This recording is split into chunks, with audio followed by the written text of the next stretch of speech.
Hello, bonjour les belles âmes. Alors, une nouvelle vidéo pour répondre aux besoins de certaines personnes de comprendre la différence qu'il y a entre être dans l'être ou dans le faire. Voilà.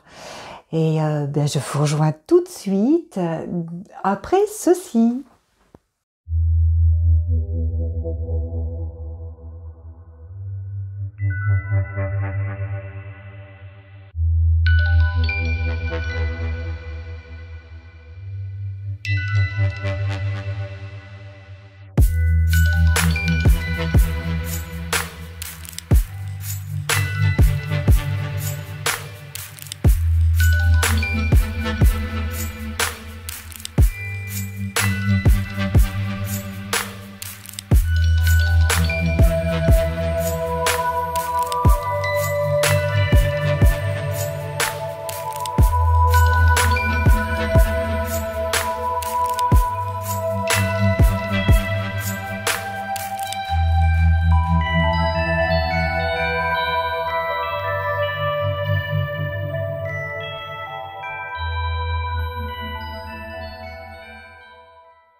Et voici donc une nouvelle vidéo, comme je vous l'exprimais en introduction, sur l'être et le faire. Alors, souvent on me dit, mais c'est quoi cette différence entre être dans l'être ou être dans le faire?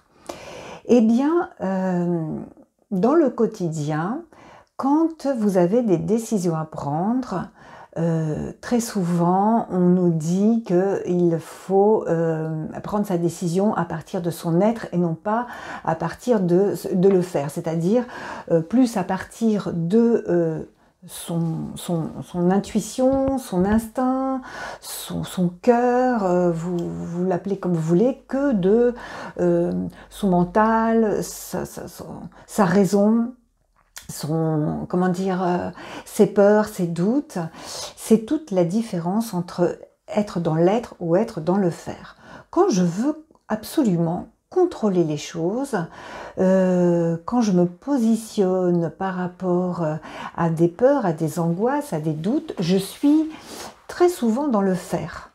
Et quand je me positionne par rapport à une envie irrésistible, une joie, une ouverture, je suis très souvent dans l'être.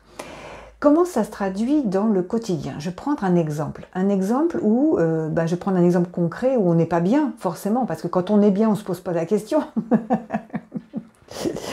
Mais quand on n'est pas bien, c'est compliqué, que ce soit dans une histoire familiale, dans une histoire de couple, dans une histoire amicale, dans une histoire professionnelle. Je vais prendre par exemple cet exemple de profession. Quelqu'un qui dit très souvent « je ne suis pas bien, je vais au travail à reculons, ce travail m'angoisse, ce travail m'épuise, ce travail m'énerve, j'en ai ras-le-bol, et puis ce patron qui me fatigue, et mes collègues qui sont tout le temps dans le jugement, qui sont jamais satisfaits, qui sont jamais contents. » Voilà, là l'exemple typique, on n'est plus bien dans son travail. Donc, si on va demander conseil aux autres, ils vont nous parler par rapport à eux-mêmes, c'est-à-dire par rapport à leur faire. Ils vont dire « change de travail tout de suite, c'est pas pour toi ». Sauf qu'avant de faire ça, peut-être, vous avez peut-être besoin de changer ce travail, mais c'est de savoir comment vous allez le faire. Parce que la suite va dépendre de comment vous allez le faire. Si vous allez le faire justement dans le faire, ou dans l'être. Je m'explique. Quand vous n'êtes pas bien, et je vous parle de ça parce que ça a été mon cas, je ne vous le cache pas, j'ai quitté mon travail parce que j'en pouvais plus, et pendant des années ça a été un peu récurrent. J'étais dans un travail qui ne me satisfaisait plus, et pendant des années je me suis plainte, c'était pas bien, alors je changeais de service, puis à chaque fois dans le service, au bout c'était bien parce que c'était nouveau, parce que j'avais de nouveaux collègues, parce que je faisais de nouveaux apprentissages, puis au bout d'un moment ça me fatiguait, ça m'apportait plus rien, et je repassais à un autre service, et ça a été comme ça pendant X années. Jusqu'au jour où j'ai enfin compris la leçon. Vous savez, je vous en ai déjà parlé, Quand on ne comprend pas la leçon, eh ben la vie, on a beau changer, le schéma se répète indéfiniment. Et donc la vie nous place toujours les mêmes expériences et on croit que c'est différent parce que c'est une autre couleur, c'est une autre odeur, c'est une autre vision des choses, mais finalement on s'aperçoit qu'in fine, on répète des schémas répétitifs et c'est redondant. Et donc, au bout de X services que je faisais, où j'étais toujours appréciée, tout allait bien, sauf que moi je ne me trouvais pas forcément bien, j'ai fait un cheminement sur moi-même et j'ai enfin compris, in fine, que ce travail, certes il ne me plaisait pas, mais pourquoi il ne me plaisait pas? Et donc je suis allée voir qu'est-ce que ça venait toucher en moi. Est-ce que c'était mon patron que je ne supportais pas? Est-ce que c'était mes collègues? Est-ce qu'il y avait un problème de compréhension? Est-ce qu'il y avait un problème de relationnel? Est-ce qu'il y avait un problème d'abus? Parce que finalement, tout est à notre image. Et notre image, notre personnalité, elle est venue pour travailler certaines choses sur soi-même. Et en fait, peut-être que dans ce travail, et c'est pas peut-être, mais c'est très sûrement dans ce travail, vous êtes encore en train de vous positionner par rapport à vos blessures, à ce que vous avez à travailler, parce que la vie, que ce soit dans tous les domaines, elle va nous mettre systématiquement le même schéma pour qu'on comprenne la leçon. Et donc, même dans le travail, eh bien, on a des choses à régler avec nous-mêmes. Et avant de quitter le travail, c'est bien peut-être d'aller voir en nous-mêmes pourquoi ce travail ne nous satisfait pas. Parce que si on part de ce travail en colère, en dureté, en disant ça va pas, c'est toujours les autres, c'est toujours... Eh bien, ça risque de se reproduire. Si on commence à faire un travail sur nous-mêmes en regardant, est-ce que c'est le relationnel? Est-ce que c'est... est-ce qu'il y a de l'abus? Est-ce que... Voilà, on peut commencer à voir ce que ça vient toucher en nous.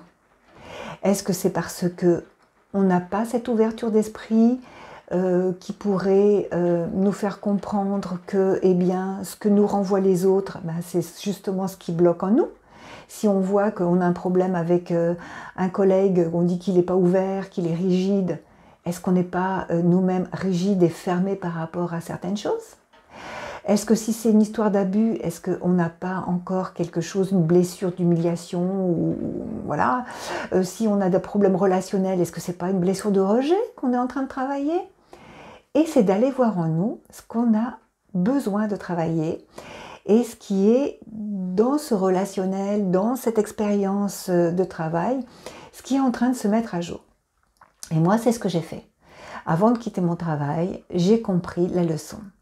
Et c'est donc presque avec joie que je retournais travailler, puisque tous les jours je me disais youpi, c'est mon champ d'expérimentation, c'est mon champ de... c'est comment dire, mon miroir. Et mes collègues, mon patron, quand il y avait quelque chose qui n'allait pas, j'étais toute contente parce que je me disais oh, qu'est-ce que ça vient toucher? Et j'allais voir en moi et j'ai dégagé plein de choses comme ça par rapport à ma problématique de rejet, par rapport à ma problématique de respect de moi-même, par rapport à plein de choses. Et de ce fait, j'étais super contente d'aller là-bas parce que ça me faisait travailler sur moi-même.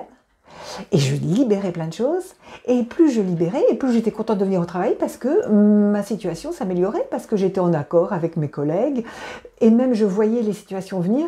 Quand ils me disaient des choses comme ça, je disais « Ah tiens, moi ça me fait plus rien, puisqu'une fois que vous avez travaillé la blessure, ça passe sur vous, ça glisse. » Mais par contre, vous vous rendez compte que l'autre personne, elle est en train de travailler certaines choses sur elle, et du coup, vous allez l'aider pour qu'elle puisse comprendre certaines choses. Et ça, c'est génial, parce que du coup, c'est un accompagnement, une aide.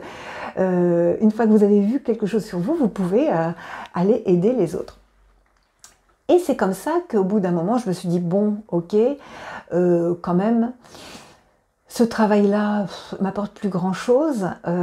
J'ai bien travaillé sur moi. Je suis maintenant en lien avec tout le monde, contente, en joie. D'ailleurs, tout le monde le dit. Je suis comme il disait, c'est pas pour me lancer des fleurs, mais je suis le soleil du bureau. Eh bien, j'ai demandé une rupture conventionnelle pour pouvoir m'ouvrir à d'autres choses, pour pouvoir faire d'autres choses dans une autre région. Et comme par hasard, là, tout s'est ouvert. Tout le monde m'a dit oui, tout le monde m'a accompagnée, tout le monde avec regret parce qu'ils allaient plus ou moins me perdre, mais d'un autre côté, ils étaient contents de me faire plaisir et contents que je puisse accompagner des personnes à l'extérieur et quitter le travail pour faire ça. Et que ce soit la RH, que ce soit mon patron, mes collègues. Et d'ailleurs, j'ai gardé de très bons contacts avec eux. Et vous voyez, toute la différence, c'est que j'ai changé de travail, non pas dans le faire, le contrôle, la volonté, avec la peur, avec le doute, avec la colère, qui peut-être m'aurait amené à une situation fermée, bloquante et désespérante. Ça a été un changement dans la joie, dans l'amour, dans l'ouverture et oui, dans l'amour avec tout ce qui était, avec tout ce qui se jouait, avec tout ce qui se passait.